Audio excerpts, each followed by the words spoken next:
Alright.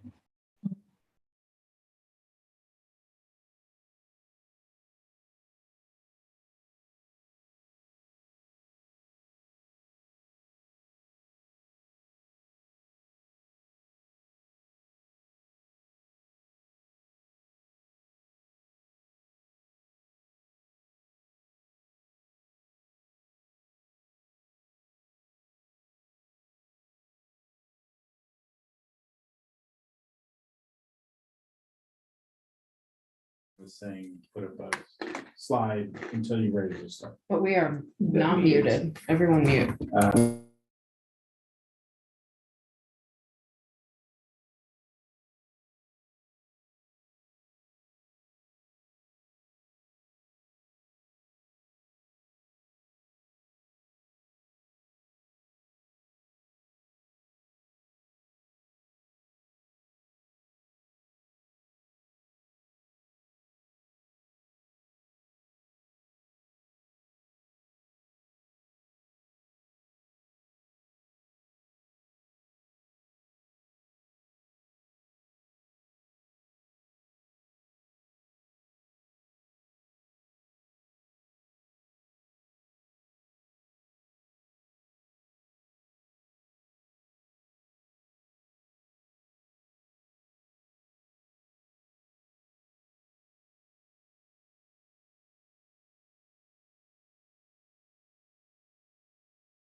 I did.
Testing.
Recording in progress.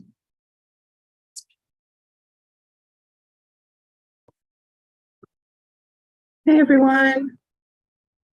Sorry, it looks like my video is not working. Let me try from another computer 1 second.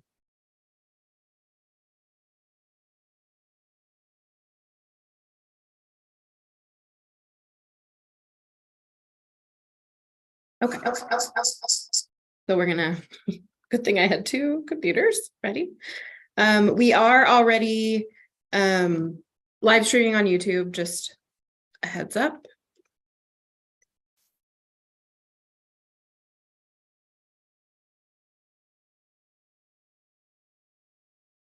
But I think we can go ahead and get started. Hold on, I'm checking whether we have a quorum. I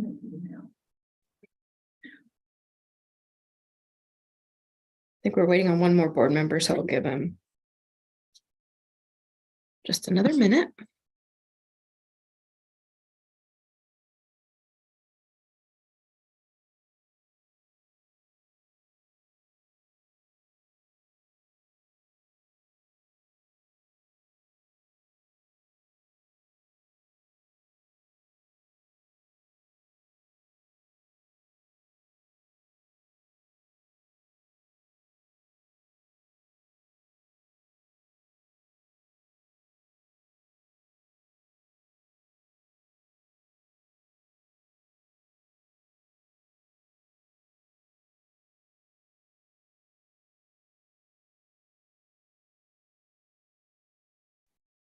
All right, I think we'll go ahead and get started, and maybe our last person will join.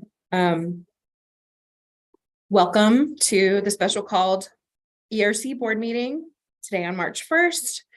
Before we get started, I'll take attendance, make sure we have a quorum. Celeste Alexander? Here. Sorry. I'm not hearing you. Can you hear me? Can other people hear I me? hear you, Celeste. Oh, good. I'm gonna have to switch computers again. 1 second. I know you're here. We're like those things. What was that? We are here. We are here. We are here. Melissa. Okay. Now we've got echo. There is an echo.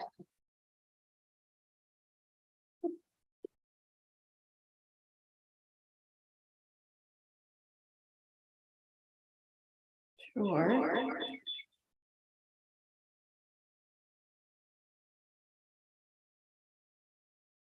Okay.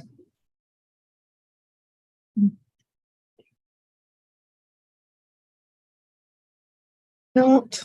I still can't hear anything. I'm sorry. Technical difficulties. 1 moment.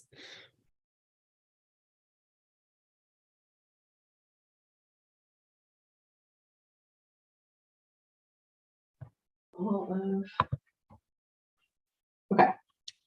Okay, testing. Your sound, it's not coming through. Testing. I'm gonna exit out of this one and just use DAI. Oh, Sarah. Can y'all hear Melissa?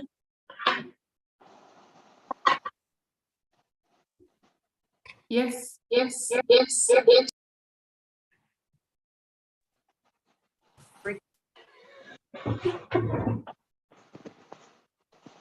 Apologies. Oh, maybe this will work. You turned your sound on. Sorry, 1 second.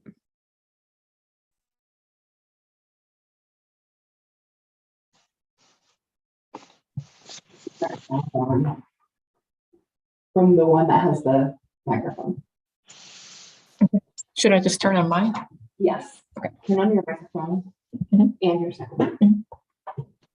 Okay, let's try this again. Can you all hear me? Yes. Excellent. Here we go. Okay, so I'm using a microphone on one computer, a camera on one computer, and the sound on another. All right, here we go. We are doing attendance. So Celeste Alexander, Here. Rodney Andrews, Here. Kathy Horn, Here. Linda Roscoe, Here. Sarah Baza, Here. Sarah Rite, Here. and Adam Leonard. I know is not here. But I believe Angie is here for questions about the TWC data. Is that correct? Yes, I'm here. Yes, thank you, Angie, for being here. Great. So let's take going to agenda item number 2, public testimony. Not have any public testimony. So moving on to agenda item number 3, Oh, good. consideration and But she wasn't, I think she meant she wants this. Sorry. Okay. Agenda item number 3, consideration and possible action to approve additional data requests. So we'll start with data 1, UH033. Do we have any questions or comments about data 1? I'd like, this is Jim Van Overschild from Texas State. This is my proposal. And I'd like to make an amendment to that request, if I may. Okay. The request is to also get the National Student Clearinghouse data, because we've been tracking cohorts of students and we are losing a fair chunk of the highest performing students because we assume that they're going out of state. So currently we have the Texas higher ed enrollment and completion data, but we also need the National Student Clearinghouse for data or for people who go outside of Texas. So in addition to asking for the TEA organizational files, you are asking to add the NSC data. Is that Yes, please. what I'm hearing? Yes, that's correct. Okay.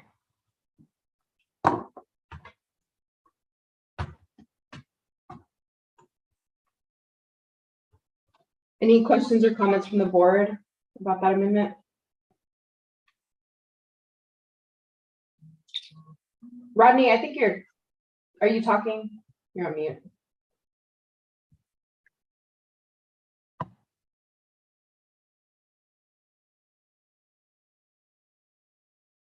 Hello? There you go.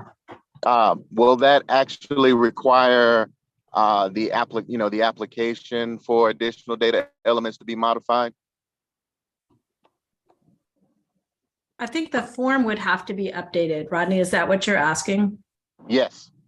Yeah, I think, and I'll just hop in to say that this was an identified additional data need that came after the deadline for submission. And so this was my suggestion to just come in and see if it would be considered, and then the form could be updated accordingly if it was.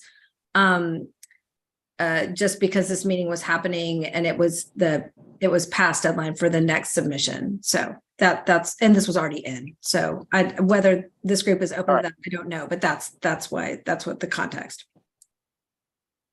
No, I was just I personally I think am fine. I just wanted to make sure that we had an established protocol for record keeping purposes is all.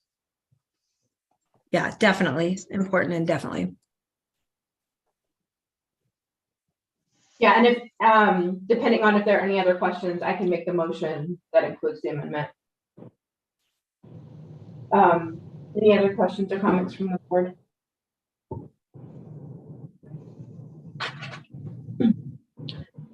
All right, then do I have a motion to approve data 1 with the amendment to the proposal that adds the request for NSC data? This is Rodney Andrews. I support the data request with the amendment for the NSC data. Great. I'll second Celeste. Okay. All in favor? Aye. Aye. Aye. Any opposed? Motion passes. Thank you. All right, data 2, UTA 190. Any questions or comments from the board on this one?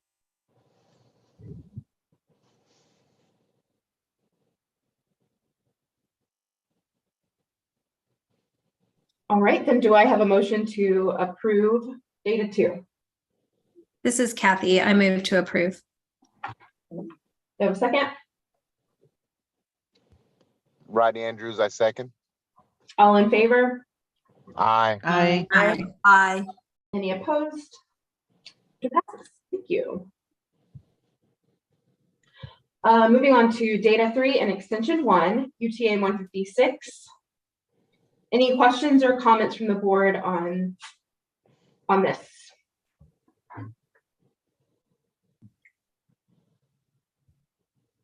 I did have a question.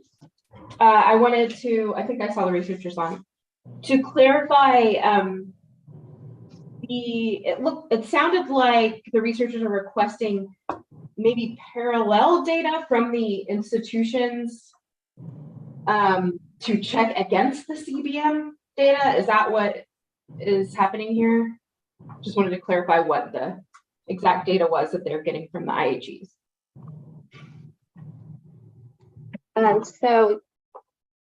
So this is Susan Stepanek, and just to clarify, so our original study that we did that started this long-term follow-up, we collected data from the colleges, and we have also collected data from 2 of the colleges moving through the long-term follow-up.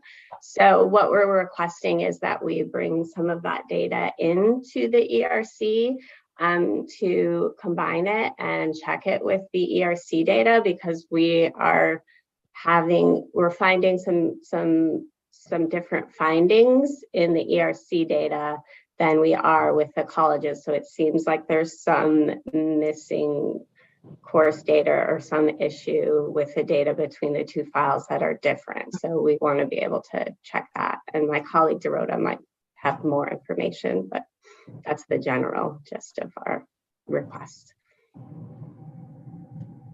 Great, thank you for that clarification. That's helpful. All right. Any other questions or comments? Do I have a motion to approve data 3 and extension 1? This is Rodney Andrews. I motion to approve. I'll second. This is Celeste. All in favor? Aye. Aye. Aye. Any opposed? Right, motion passes. Great, thanks. Okay, moving on to agenda item number 5, consideration and possible action to approve new research projects. So proposal 1, including remote access requests, UTA 206. Do we have any researchers here to talk to us about this project? Yes, I'm here. Can you hear me? Great. Yes, well, Okay, so my name is Jinyo, and first I would like to thank you all for this opportunity to introduce my research proposal today. So basically, this project started with 2 important facts. The first one is that, the roughly 50% of pregnant students or teen parents in Texas, as well as in the nationwide, they do not finish their high school education. And the second, I find that, the state of Texas has implemented several important interventions, particularly within the public school system, to help these students stay in school and achieve their success. So to name a few, we have currently pregnancy-related services, and also in the past we had life skills program for student parents. So given this background, basically I'd like to study or investigate whether and to what extent the provision of these programs has had an impact on these students' education and labor market outcomes. That's the primary goal of this research. And I do want to point out that this research is quite important because, although there has been a steady decrease in teen pregnancy rates nationwide in the Texas, but we still have a non-trivial number of pregnant students every year. So to give you a sense of how big this number is, in Texas alone, more than 20,000 teenagers become pregnant each year. So therefore, I believe it's very, worthwhile evaluating the effectiveness of these programs. And also based on my finding, we can think of if there are any alternative policies we can implement to help these students further. And also, I do want to do some cost benefit analysis because we assign additional fundings to the students enrolled in this program. So based on that, I believe this project could, greatly contribute to the related policymaking. So yeah, I'll pause here. Great, thank you. Any questions or comments from the board for the researcher? Yes, I just wanted to note that you wanted to use county of residence from the wage data. And that's not what the county data shows in those files. It's the county associated with the headquarters of the employer.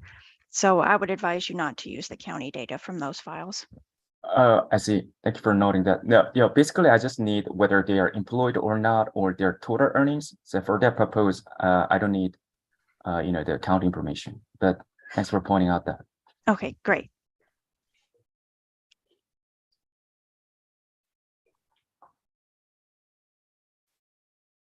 Any other questions or comments?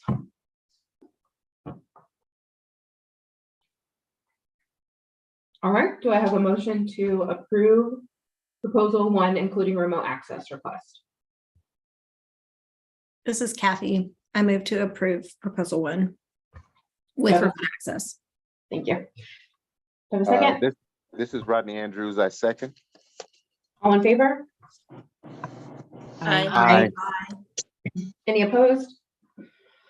All right, motion passes. Thank you. Thank you so much. Right, moving on to proposal 2, including remote access request UTA 207. Any researchers here to discuss this? Here. Hi, welcome. Hello. Yeah, thank you for having me here. So the motivation for this project comes from prior research that finds that economic connectedness, or the friendships with higher income individuals, is associated with higher economic mobility. And we see that it explains a large proportion of the variation in economic mobility across neighborhoods. And so in this paper, what I want to explore is specifically high schools and what the impact of exposure to higher income students at the high school level, how that impacts students' college outcomes and labor outcomes. I also want to focus on the school levers. So what are things that explain the variation in the likelihood of befriending higher income students across high schools, and what are school policies that might impact that, with a focus on course taking. So what is the impact of the addition of advanced coursework, for example, on the exposure to higher income kids in terms of students sorting across courses.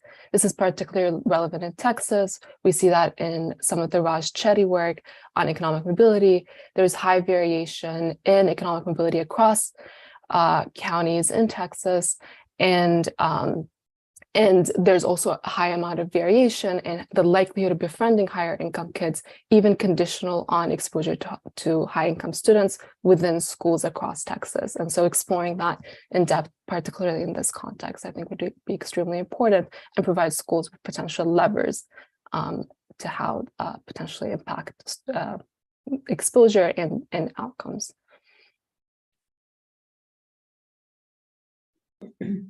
Great. Thank you. Are there any questions or comments from the board?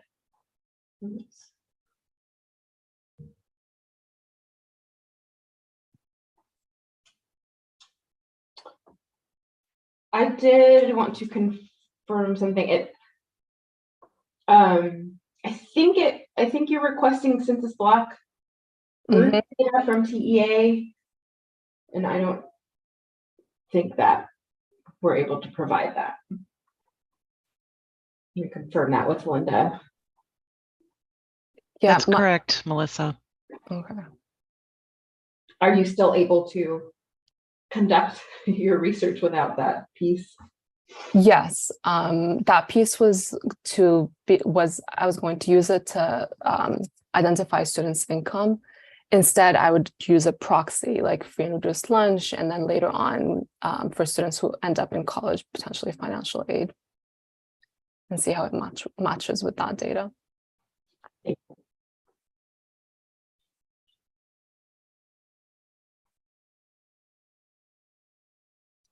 Any other questions or comments? All right, then do I have a motion to approve proposal 2, including remote access, with the amendment that the proposal will remove request for census block group data?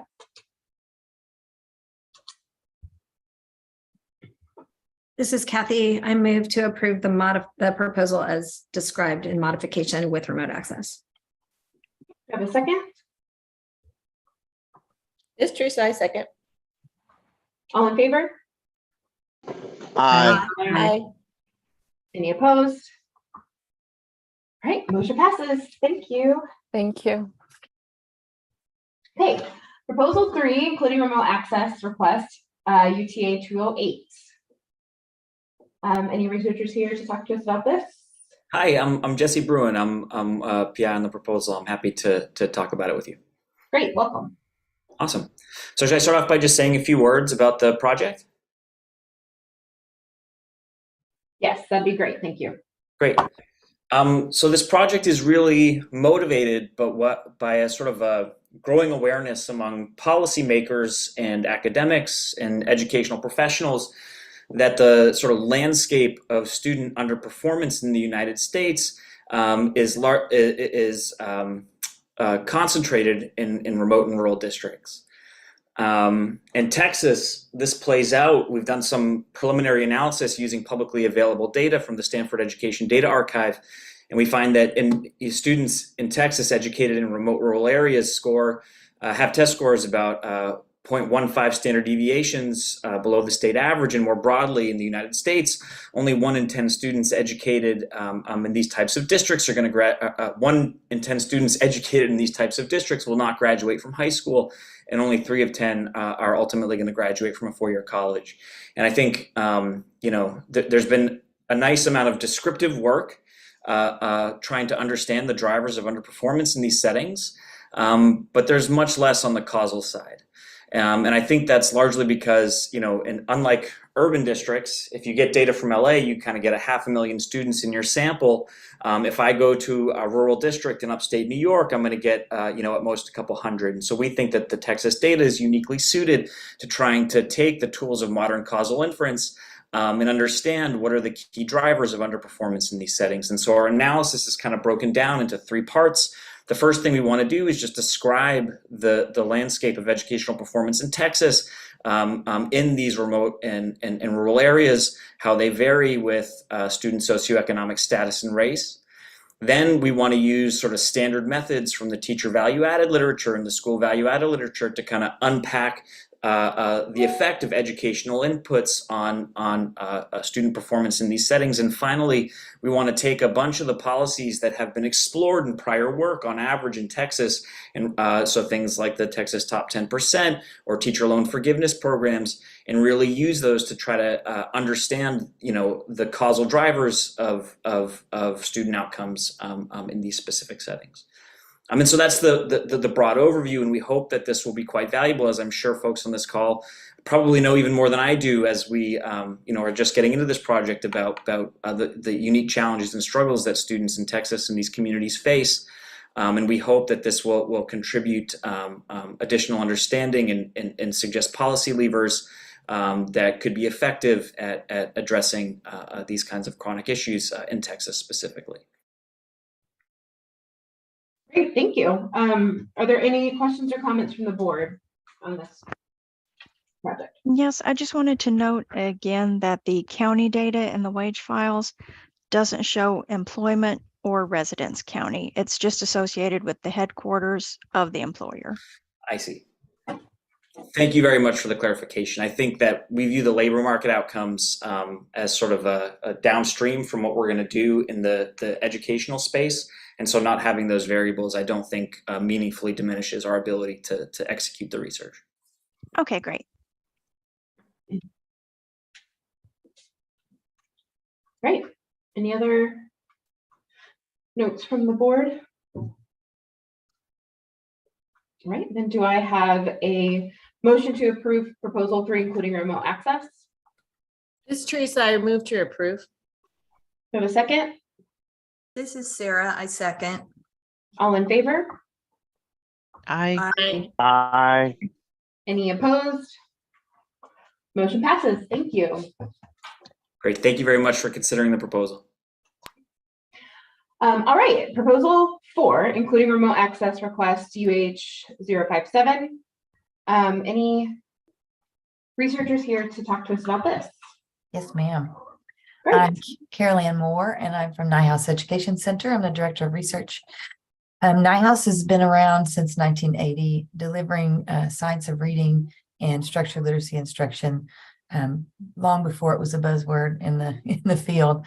And so we are wanting to apply our value system of knowledgeable and effective teachers, and then structured literacy curriculum, professional development that we have, and then our 2 districts that we've been working with for a really long time, one since 1997, who have done a system-wide implementation of our programs, and we'd like to look at how that has impacted student outcomes. If we have access to the ERC, we'll be able to tie those teachers to specific student school outcomes so that we can examine the differences between schools of similar demographics and size. We can compare the trajectories of districts who used our programs to those who did not, to see if it really is beneficial. And then we can identify differences between schools and teachers, and with teachers within schools who used our programs to those who did not. So it will just allow us to look at a variety of outcomes to tie it back to those 2 schools that we've worked with for a long-term situation. Great, thank you. Any questions or comments from the board? This is Sarah. I don't have a question, just a statement. We've worked extensively with Nyhouse, and so I just need guidance from anybody. I can abstain from this if not appropriate. I definitely support this, and we provide district data to them as well. But if I need to abstain because of that relationship between our district, I will do that. Yeah, I think that's fine if you have abstain, because we still have a quorum. Thanks for bringing that up, Sarah. So, and you may have thought about this too, Melissa, but given the proposal, we're still trying to figure out about commercial, about them being the researchers on it. I just wondered, I know this is a nonprofit, but I just wondered if that's appropriate to have the company's researcher on the proposal as with the other one we're working with. Yeah, that's a good question. Any thoughts from the board on that? Yeah, I think Celeste, this is Kathy. I think it's a great question. I think if there's concern that about that, we could pivot to being internal to our ERC only doing the work, which would not be a hard pivot to make, just to keep the lines.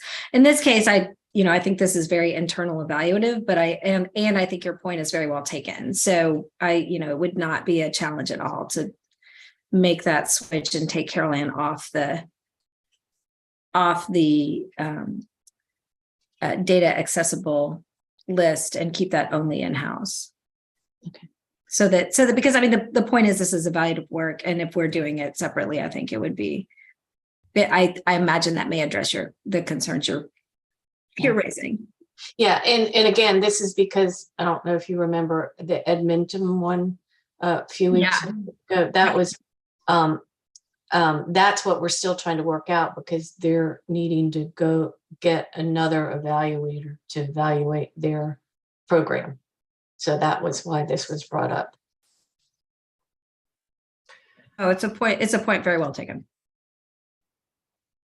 Yeah, and if one option is we could table this for our next board meeting, which is in just a few weeks, to give time to ask this question to our legal.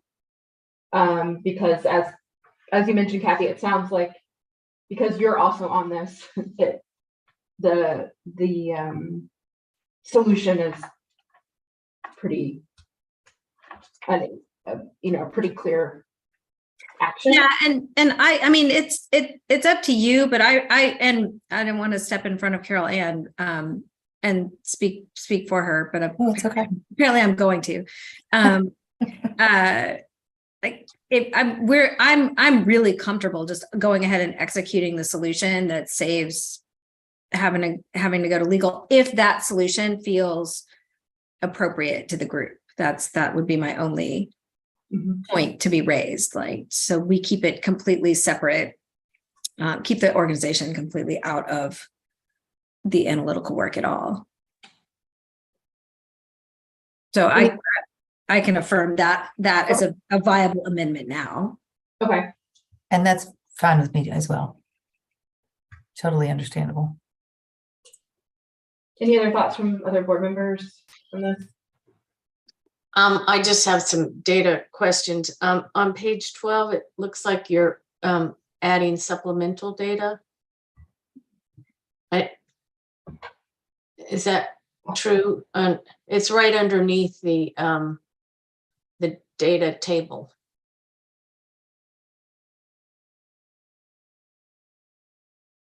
I don't see it, but maybe. Yeah, I see it, Carol Ann. Okay, you do, okay. Indicating that there's PII for participants in your various programs over time. Okay, yes. That would be hooked into what's already existing in the ERC. We would be providing our data on our end. Right, and that's fine. That was kind of hidden and I didn't see it listed on the remote access form on supplemental. That was just my question. I wasn't positive this was what we call supplemental or not. Yeah, I think that I think it is.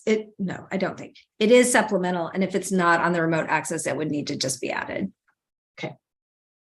And then you also might want to add course complete to your linking data.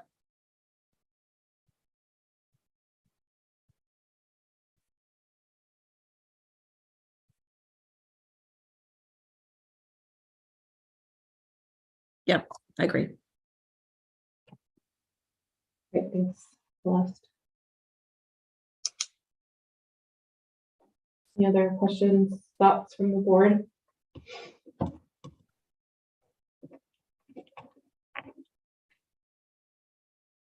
Okay, so work on this motion.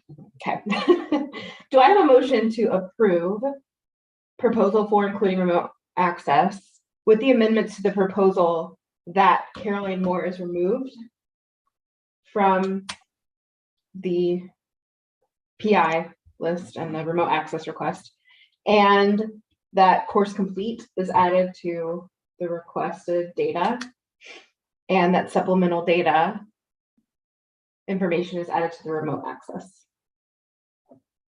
form? I think I hit the three things. Yeah, I move to approve with the amendments that Melissa just outlined. Great. Do I have a second? This is Kathy, I'll second. All in favor?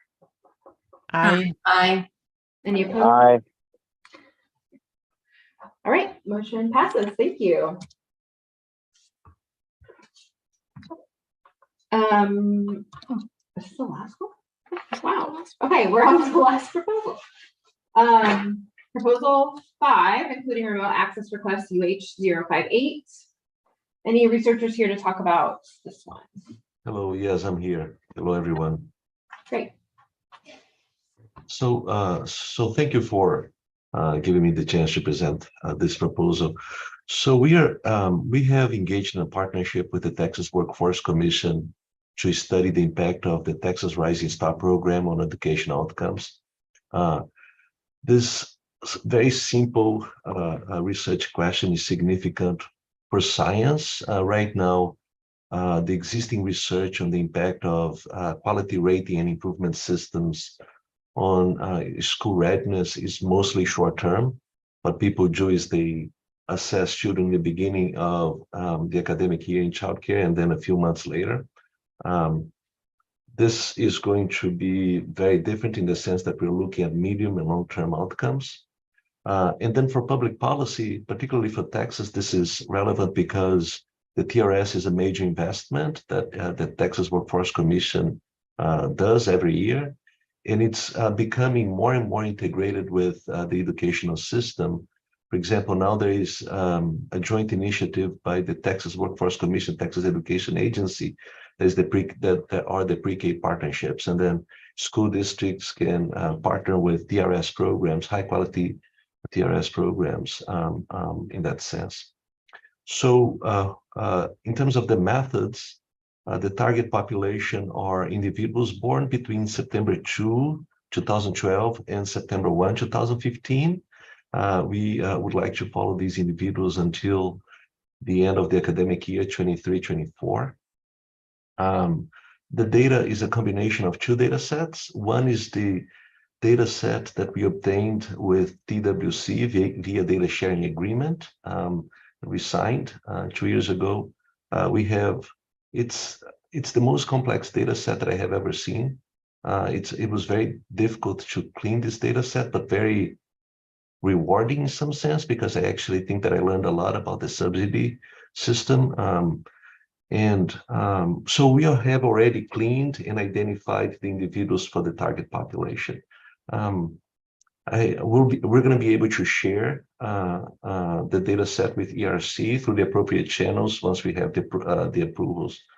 And then it combines with the recently deposited data sets from TEA, which is the early childhood data systems. And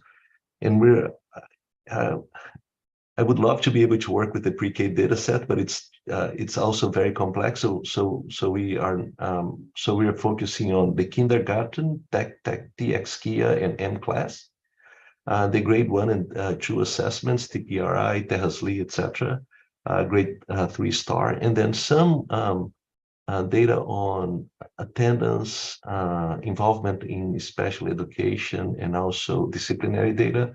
That's because we believe that high quality childcare programs may improve behavioral outcomes as well. The years of the data set from TA would be from academic year 2018-19 to 2023-24. We request access for 3 years. What was difficult was to create a way to actually estimate the impacts of these programs. So as we were analyzing the data, it became clear that we could create the notion of a local childcare market. 95% of the families choose a childcare program that is roughly within 10 miles of where they live. Then we have many such local childcare markets. For example, just for Harris County, we have over 270 childcare markets. And what we do is to stage 1, we match childcare markets according to economic and demographic composition. Stage 2, then we match families with across markets. And then stage 3 is the idea is that markets that have more TRS programs do so out of some random characteristic that has nothing to do with the demographic characteristics of the markets or the family characteristics within the matched market and family pairs. That's how we actually will attempt to answer these questions. I'm ready to answer questions, and great, thank you. Any questions or comments from the board on this project?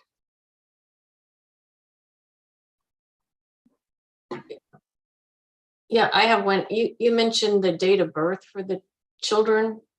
So we will not use the date of birth in the ERC, but we have the date of birth in the TWC data. So we will give this data for you guys to match it, but then we are not planning to do any analysis that involves the date of birth. Does that make sense? It's just because it's easier, I guess, to match the TWC data if you also have the date of birth. That's the intention. Okay.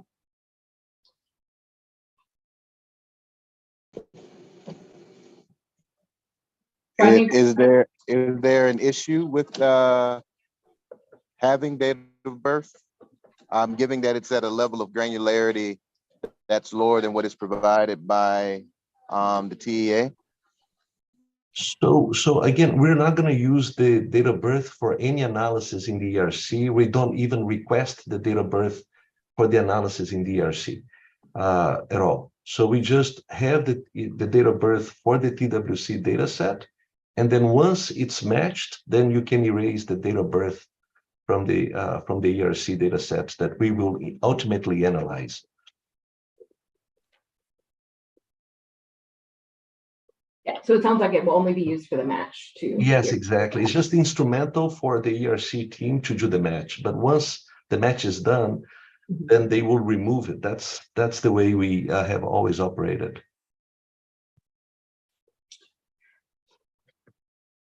And Melissa, one more question about the markets.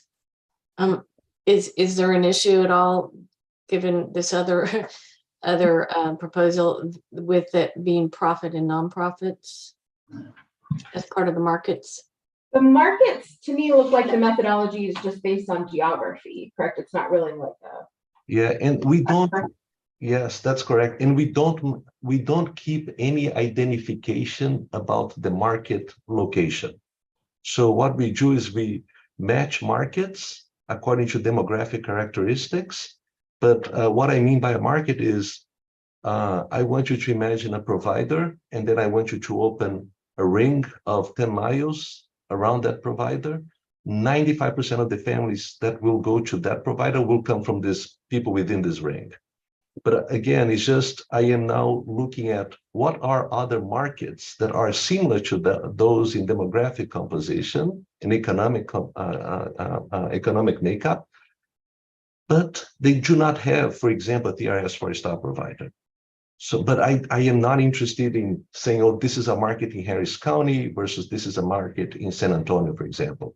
None of that. After the match is done, all the identifying information about the markets are completely eliminated.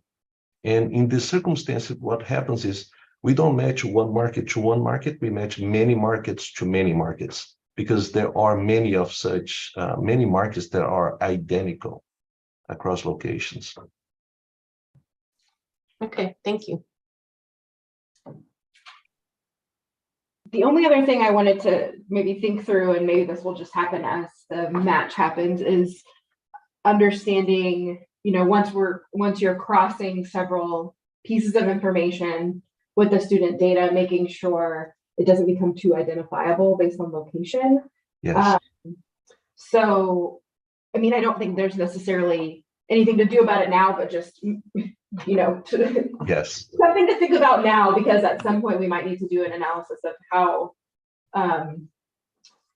you know, what it's looking like once we match all those locations together.